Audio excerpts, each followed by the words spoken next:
Well, hi, everybody. I'm Don Stewart, and welcome to our second edition of Breaking News for this Sunday. It is the 13th day of July, 2025. It's been about 12 hours since we did our previous Breaking News program, and we were going to hold off today from doing a second one, but a few stories have just popped up in the news in the last hour or two, so we thought it'd be good to do program number two. So here we are, better late than never, right? All right, in the latest headlines, this first one's quite the bomb here. Egypt rejects Israel's Gaza plan, threatens to dump the peace agreement. This is from Israel National News. The Houthis are now becoming more emboldened after sinking two ships in the Red Sea. This is a real interesting story from the Jerusalem Post. Why didn't anybody come out to help these ships that had been attacked by the Houthis? So we'll get to that in a minute. And then Hamas forces grow increasingly bold against Israeli troops. This is from Israel National News. And finally, an Iranian advisor shares an AI image depicting a nuclear strike on Israel. This is from the Jerusalem Post. So, see, a lot of things happening. Let's get to them. Headline number one: Egypt rejects Israel's Gaza plan, threatens to dump the peace agreement. Egyptian official expresses strong opposition to Israel's military redeployment plan in Gaza, claiming significant threat to Egypt's security and warning it may endanger the peace agreement. An Egyptian official involved in the negotiations between Israel and Hamas, mediated by Egypt and Qatar, stated that Egypt's security delegation opposes Israel's proposed military redeployment plan in Gaza. In an interview with Al Arabi Al Jadid newspaper, the official said that Cairo strongly opposes the continued Israeli military presence in the entire Rafah area, as well as the plan to establish a tent city in Rafah to house hundreds of thousands of Gazan refugees.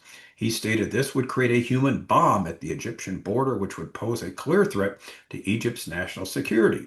The Egyptian official also noted that his country has warned in the past against Israeli violations of the Camp David Accords. He said that in response to Israeli unilateral actions, Egypt has reinforced its military forces and heavy weaponry in Sinai's Zone C, contrary to the peace agreement and in direct response to Israel's actions, which it perceives as violations of the agreement. He also emphasized that the military buildup in Sinai is meant to send a message, and that Egypt may consider the peace agreement if it identifies Israeli violation, which it believes pose a definite threat to Egyptian security. Now, this is fascinating. Now, even though Egypt may pull out of the this mediation part that they're playing, remember Egypt's a mediator along with Qatar between Hamas and Israel. Egypt is still a player in the last days. Now, it's not a player in the Ezekiel 38-39 invasion, but they're still around in the last days, and there's some blessings coming for Egypt in the future. But it's neutral or non-existent as far as we know with respect to the Ezekiel 38-39 invasion. And here they're trying to play the role of a mediator, so they've made some threats. We'll see what happens. But the problem with this is everything is seemingly going wrong with this agreement that was supposed to have been signed, yesterday, as it were. So we'll see what's going to happen the next day or so. But this is not good for any type of peace, any type of hostage agreement, and ceasefire for 60 days as the U.S. has proposed. All right. Now, the Houthis, now they're becoming more emboldened after sinking two ships in the Red Sea. It's a fascinating story. The fact that so many countries in the region did not assist the ships quickly in order to deter the Houthis shows that it is not a priority. And it's interesting, Israel actually called for some type of coalition to attack the Houthis, and they were met with crickets. Nobody paid any attention here. All right. The Iranian-backed Houthis are emboldened after sinking two ships last week in the Red Sea. They also killed several members of one ship's crew. Now the question is, why did the Houthis suddenly target these ships, and will they attack more? The Houthis claim they target ships linked to Israel or those who have docked in Israeli ports or will do so in the future. However, the terrorist organization has also targeted more than 70 ships since they began their attacks in November 2023, many of which have nothing to do with Israel. The first ship targeted, this in the last couple of weeks, the Magic Sea, had 22 crew members who were all rescued. The ship was attacked by a swarm of small, fast craft and then by kamikaze drones. Later, another ship called Eternity Sea, and that's the letter C, was attacked. Both ships sank. The Eternity Sea saw several of its crew killed and missing. And we talked about this the other day. It had 25 people on board. It appears that 10 crew members were rescued by other ships. but others were kidnapped by the Houthis. All right, here's the heading here on this article. No help combating the Houthi attacks. The Houthis also boarded the ships and blew them up in what was a complex mission. It's not easy to stop a large cargo ship that is making speed. It is not easy to disable it and then board it. Yet this took place over a period of 2 or 3 days, while seemingly no units tried to help. And that's the big part of the story. The Wall Street Journal described the attack as follows. Two ships desperately tried to fight off Houthi attacks. Help never arrived. And there is no more poignant a conclusion to this disaster than the Wall Street Journal headline. Why did no one assist these ships? An international coalition called Prosperity Guardian has been assembled in November 2023 to prevent these attacks and help ships in distress. The U.S. also attacked the Houthis in mid-March to try to stop their attacks. Where was the U.S. Navy that has assets within the Central Command area of operations? What about other navies, such as the British, French, or Chinese? There are naval assets in this area.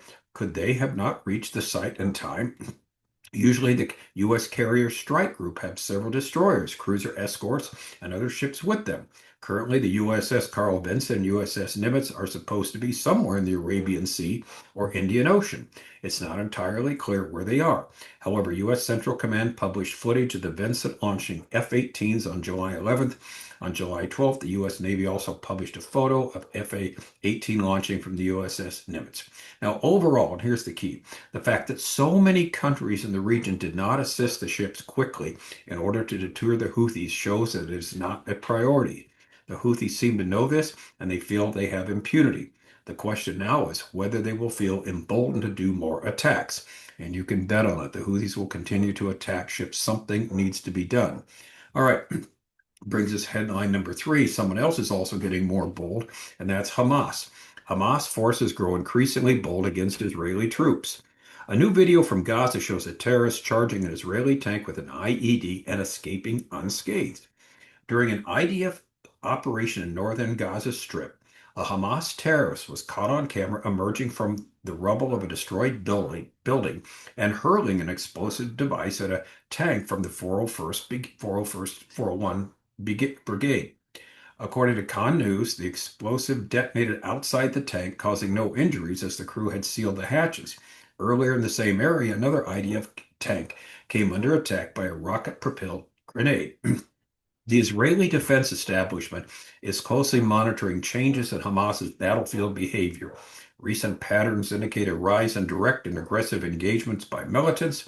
This growing boldness is believed to stem from either desperation and a sense of being cornered, or from a strategic attempt to score psychological victories ahead of potential ceasefire deal. The latest incident reflects a concerning trend. Terrorists appear increasingly willing to confront Israeli forces face to face, and this marks a shift in Hamas's tactics, and of course, is going to pose new challenges for IDF troops operating on the ground, demanding heightened alertness and tactical adjustments in the days ahead. So you've got boldness by both the Houthis and Hamas. And finally, speaking of boldness, how about this headline? Headline number 4, Iranian advisor shares AI image depicting a nuclear strike on Israel. The picture shared to Instagram appears to portray 2 large nuclear explosions with fallout across Israel. Mehdi Mohammadi, a strategic advisor to the Speaker of Iran's parliament, posted an image to his Instagram story on Saturday, depicting 2 mushroom clouds and a nuclear fallout across Israel in a post seen by the Jerusalem Post. Mushroom clouds are widely recognized as symbolizing blasts from a nuclear bomb. Notable, the fallout from the explosions in the image shared by Mohammadi also covered the West Bank and the Gaza Strip.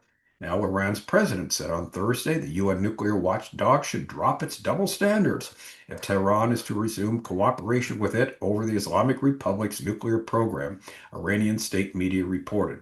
The Iranian President Pezeshkian said last week, he signed a law last week suspending cooperation with the International Atomic Energy Agency, prompting the IAEA to withdraw its remaining inspectors from Iran.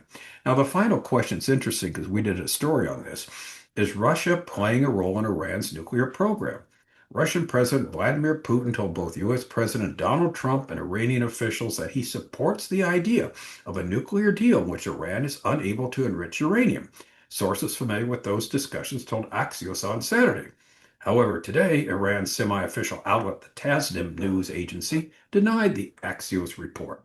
All right, and so it goes. The fighting does not cease with Hamas, the Houthis, the threats from Iran. Now, Egypt threatens to pull out of the peace talks as a mediator. So things are really coming to a head, aren't they?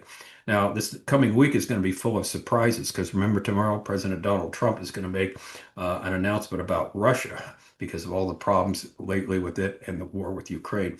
So stay tuned. Things are continuing to happen. As always, I'm Don Stewart. Thanks for watching. Until next time, may the Lord continue to richly, richly bless you.